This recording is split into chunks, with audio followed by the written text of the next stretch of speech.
नीट paper फुटी प्रकरणी दोषींवर कडक कारवाई करण्याच्या मागणीसाठी युवा सेनेने नांदेडमध्ये आंदोलन केले.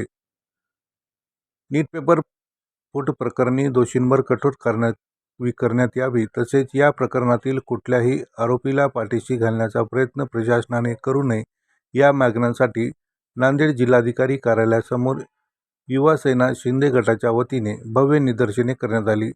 देशातील तब्बल 22,50,000 विद्यार्थ्यांच्या भविष्याची खेळणाऱ्या या प्रकरणाची सखोल चौकशी करून दोषींना कठोर शिक्षा द्यावी अशी मागणी आंदोलकांनी केली. प्रशासनाने योग्य ती कारवाई न केल्यास शिवसेना स्टाईलने तीव्र आंदोलन छेडण्याचा इशारा देखील युवा सेनेच्या पदाधिकाऱ्यांनी दिला आहे.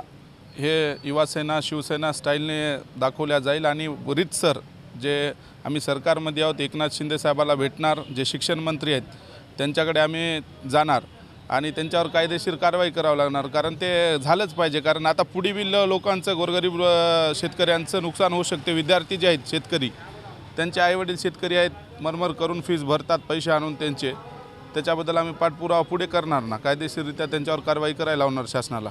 तसं न झाल्यास पुढील भूमिका काय राहील? शिवसेना स्टाईलनं फोडून टाकू ना पुरे क्लासेस. काय त्याच्यामध्ये पहिले बी आंदोलनं करत आले, आज नवीन आल्या, परत एकदा हातात आम्हाला हे घ्यावं लागेल, कायदा घ्यावा लागेल.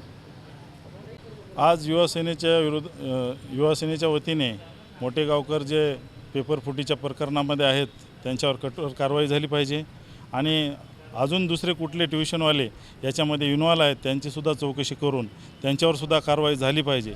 आमचा असा संशय आहे की मोठेगावकरच नसून अजून काही ट्युशनवाले आहेत याच्यात की ते याच्यातून बाहेर निघण्यासाठी प्रयत्न करत आहेत. असा एकही ट्युशनवाला याच्या पेपर फुटीमध्ये इन्व्हॉल्व आहे असा एकही सुटला नाही पाहिजे. याबद्दल आम्ही निवेदन देऊन शासनाला कळविण्यात आलेलं आहे आणि या प्रकरणामध्ये जर कुठलीही दिरंगाई झाली आणि व्यवस्थित चौकशी करून कारवाई नाही झाल्या तर शिवसेना स्टाईलमध्ये उत्तर देईल. शिवसेना रस्त्यावर उतरून जे काही दोषी आहेत यांच्या विरोधात कारवाई करण्यासाठी भाग पाडेल.